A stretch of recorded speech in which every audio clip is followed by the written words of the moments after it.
আল্লাহ সুবহানাহু ওয়া তাআলার পয়গম্বর দুনিয়াতে আসার আগে অসংখ্য নবী রাসূল এসেছিলেন। সুলাইমান পয়গম্বর যখন আসলেন, আল্লাহ সুবহানাহু ওয়া তাআলা তাকে একটা সিংহাসন দান করলেন। সুলাইমান পয়গম্বর ওই সিংহাসনে বসে দেশ পরিচালনা করতেন। আল্লাহর পয়গম্বর বিদায় হয়েছেন, সিংহাসনের ক্ষমতাও চলে গেছেন।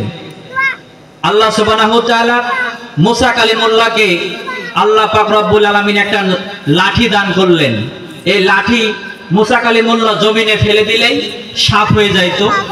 মুসা কালিমুল্লাহ যেটা বলতো সেটা হয়ে যাইতো।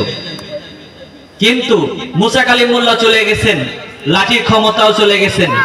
কিন্তু আল্লাহ সুবহানাহু ওয়া তাআলার পয়গম্বর আপনার আমার প্রতি যে কুরআনুল কারীম অবতীর্ণ করেছেন, আল্লাহ সুবহানাহু ওয়া তাআলা বিশ্বনবী দুনিয়াতে নেই।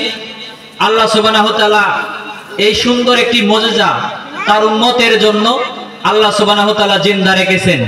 সেই জন্য যে সুবহানাহু ওয়া তাআলা আমাদের পয়গম্বরকে মায়া করে মহব্বত করে কুরআনুল কারীম আমাদের জন্য সুন্দর একটি মুজিজা আল্লাহ সুবহানাহু ওয়া তাআলা রেখে দিলেন।